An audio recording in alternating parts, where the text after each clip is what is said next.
Vultures feeding on another victim of the drought. Carcasses scattered on the stony dry land. Pastoralists counting their losses as the drought continues to hit this part of the country. Herdsmen making long trips, sometimes for days, in search of pasture and water. And even the sheep of the desert feeling the intensity of what locals say is one of the worst droughts in recent years.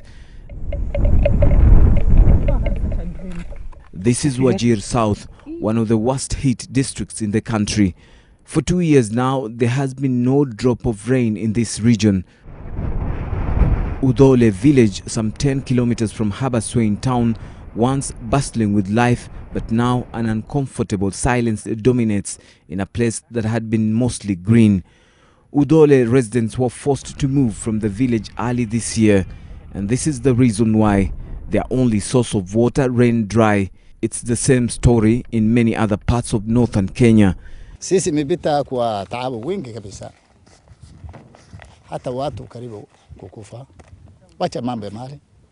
Kwa binafsi karibu kukufa.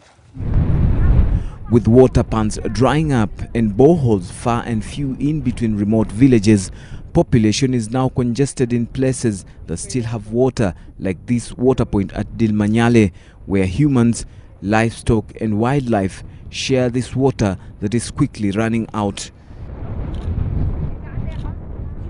And when vagaries of weather hit the population, it is mostly the children and women who suffer most. It is the women who walk for miles in search of water for domestic use and for their livestock. This woman, 8 months pregnant, has another 20 kilometers to walk before she can access some water. Some are now crossing over into Wharton, Somalia, which received some little rain back in May.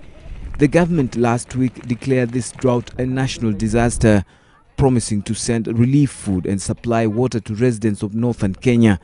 But those affected are still in waiting. Only a handful of aid agencies have reacted to the emergency.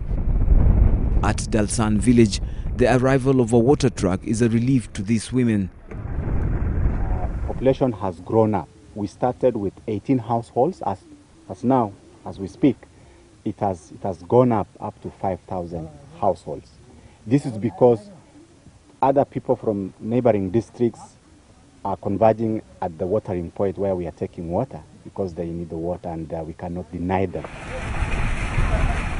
Aid agencies are seeking more funding to help deal with the current situation, but still the little they offer is a big relief for these women who worked 4 hours to reach Dalsan.